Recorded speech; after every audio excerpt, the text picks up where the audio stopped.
Bonjour, nous sommes ici sur le salon RTS et je reçois Monsieur Stéphane Douce. Bonjour. Bonjour. Alors vous êtes dirigeant de la société Adopas. Oui. Présentez-nous votre entreprise.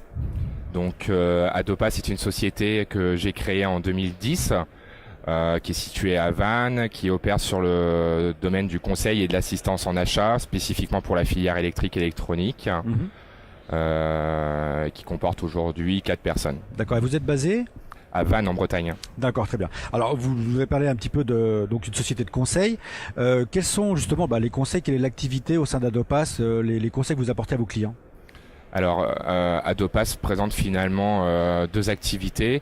Une première activité qui est orientée sur le conseil et le management de projet, qui consiste à accompagner nos clients qui sont principalement des bureaux d'études, des sous-traitants, des intégrateurs ou des donneurs d'ordre qui opèrent sur la filière élec dans l'optimisation de l'efficience de leur supply chain.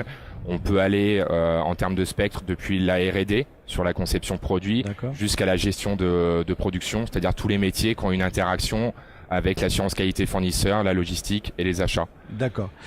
Excusez-moi, vous disiez le marché élec, ça comporte l'électricité, l'électronique, c'est... Alors, on vise tous les clients qui sont amenés à acheter, soit sous forme de composants, soit sous forme d'équipements, de l'électrique, de l'électromécanique et de l'électronique. D'accord, très bien.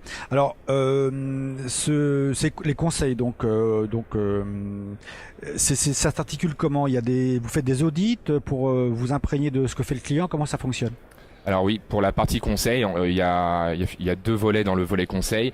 Le premier volet, c'est diagnostiquer, c'est-à-dire qu'on apporte un regard extérieur à l'entreprise en auditant son organisation et en définissant par rapport à ses objectifs les points forts, les points faibles, dans le but de dimensionner un plan d'action qui répond à son besoin d'efficience.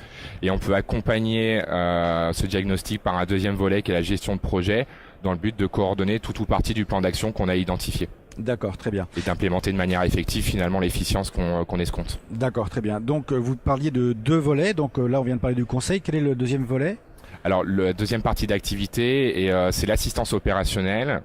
L'assistance opérationnelle, c'est finalement une offre à tiroir dans laquelle l'entreprise vient solliciter notre support opérationnel pour des sujets ayant attrait à la QF, à la logistique et aux achats. D'accord. Est-ce que vous pouvez nous donner des exemples concrets pour que les gens comprennent bien votre activité en termes de conseils, au niveau de l'assistance par exemple? Alors en termes d'assistance, les sollicitations sont plus nombreuses sur la thématique des achats. On est sollicité par des entreprises pour opérer des démarches de veille qui peuvent être soit des veilles techniques pour des projets qui sont en phase de design ou des projets en phase de redesign, ou des veilles plutôt commerciales pour des projets qui sont déjà définis. Dans les 2 cas, les entreprises nous mandatent parce qu'elles sont en recherche de productivité. Donc on opère des veilles qui consistent à transformer des cahiers des charges fonctionnels en cahiers des charges techniques valorisés, ou des veilles qui consistent à valoriser des cahiers des charges techniques dans le meilleur compromis possible de prix, de délai, de qualité.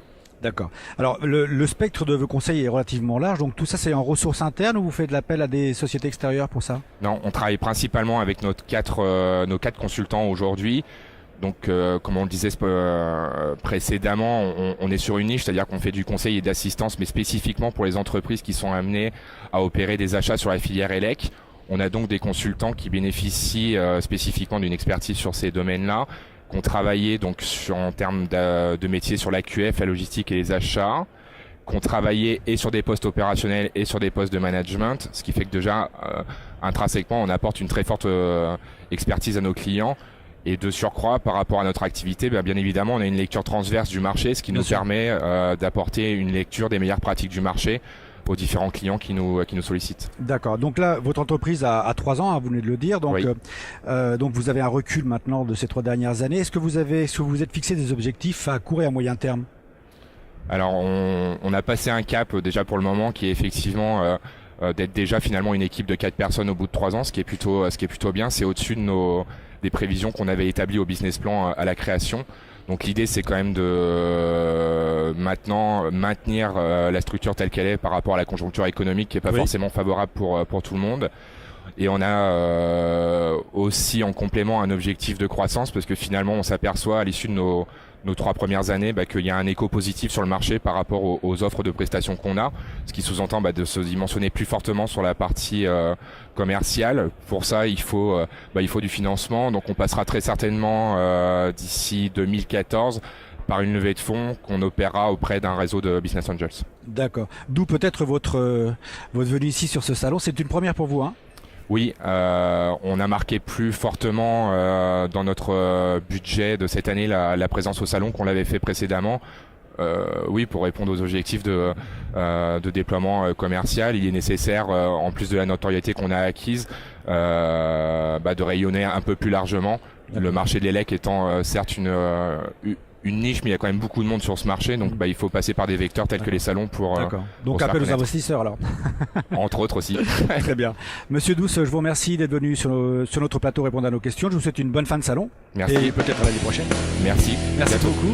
Et je vous dis à bientôt sur Electronic Mag TV.